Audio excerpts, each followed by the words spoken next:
It's okay to talk about individual candidates and say what you liked or disliked about what you heard. Miguel Langren from Senate District 54, Roseville area. I thought it was a little difficult to discern the difference between them. They all seem to answer the question in the same way. So that was my comment, that it was kind of tough to find any difference among the three candidates. My name's Laurel March, and I live in St. Croix Beach in Minnesota, Washington County, and I take classes. Thank you so much. At the University of St. Thomas, who these years are teaching that race is a contrived issue that was developed by people on power to keep them in power, and that it's as a contrived notion. Of course, it can be changed because it's just made up. The second thing they teach is that nothing is going to change until white people are ready to give up that power that has put them where they are. I stand before you as a white woman who says I'm ready to give up that power. I want things to be fair. I want things to reflect what it is in the community. As you mentioned, they all sounded alike. They're all white. But I think that, I believe the best of them, and I think each of the candidates that Take Action Minnesota selected are there. They're there, they're ready for change, and I think they're going to make it happen. And we have 3 of them, so I see that as a very positive thing, and I'm happy about it. Thank you. Hi, I'm Peggy Flanagan.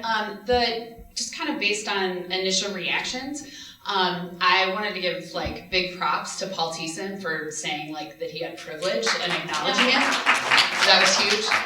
But I have to say, on the second question, I didn't feel moved by Margaret Anderson Kelliher. She didn't address, frankly, the questions that we were really asking.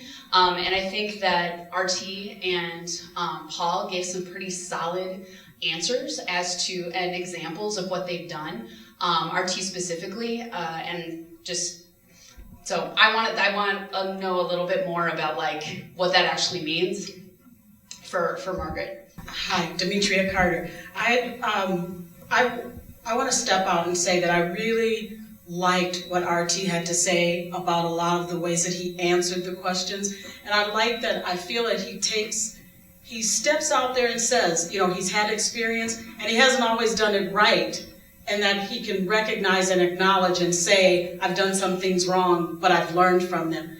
And that does ignite me, that, that someone's willing to say what I did wrong and to make a change. Hi, I'm Sarah Mullins. The thing that really just struck me, kind of echoed the earlier thing, how much we're doing something that's so uncharted that they don't know how to answer the question because it's never been done before.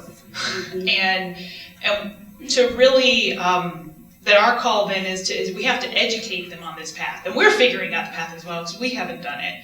And so I don't judge them harshly for not having really specific plans. Instead, it just sort of calls out a challenge of how do you move from, every time somebody talks about diversity, well, I'm not looking for diversity, I'm looking for inclusion. I'm looking for somebody who understands the difference between diversity and inclusion. But you gotta lead people down a path before they see I'm trying to address, issues that people of color have versus, structural equity, which recognizes privilege and inequity and all that sort of stuff. So I'm optimistic, but we got a lot of work to do. Thank you. Is it all right if I go?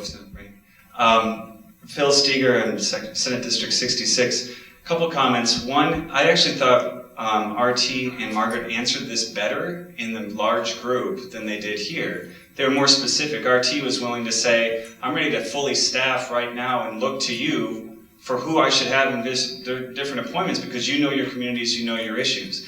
Margaret, what I liked what she said earlier was state government devoid of performance management. We had to measure, report, and keep accountable. And minority contracting issues at Department of Transportation, that's the biggest problem. Nobody even keeps track, even though they're required by law. So that I actually felt they were stronger there than they were in here. The other point that I want to be really clear about is I'm really interested in what they say in front of the whole convention about what they're willing to do, and I'm willing to base my entire support based upon what they're willing to say to everybody else, because if they can't say it to the DFL state convention, they're not going to say it to primary voters, they're not going to say it to general election voters, And if they get elected, they're gonna say, oh yeah, you guys, sorry, I've got another appointment. I'll have my scheduler get with you. But I think it's going to be important because even among the people who are diverse, that are in power, they also discriminate and they also engage in racism, and we have to overcome that. So. Thank you. We'll have one more comment over here, or two more comments over here. This will be the last two. Well, my initial comment or gut instinct is just that everything that all the candidates said was so good. And like when it's so good, there might be something wrong. Like, is it something that they just crafted? Is it something that they prepared in advance? Is, you know what I mean? Like, yeah, I mean, so that's just my initial reaction. Like, what's that? Wait, oh, I'm sorry. My name is Bangalore, and I'm with Take Action Minnesota. I'm part of the Mo Organizing Program. Last comment. Francisco Segovia, I'm really kind of bothered to believe that a person of color always had to teach white people about what's wrong and why we had to suffer the consequences of a system that has been put in place against us. And on top of that, we had to educate others about how they messed up with our life, right? So, I was hoping, I mean, if I give them a grade from for what they spoke about diversity, they know nothing about diversity and they expect us to do their job. So I think they don't understand that there is a system in place, they privilege for that system, and they benefit from that system. And expecting us to do it for them, I think is wrong. I think they need to learn a lot more, and they need to convince me more. I mean, the three of them need to convince me more.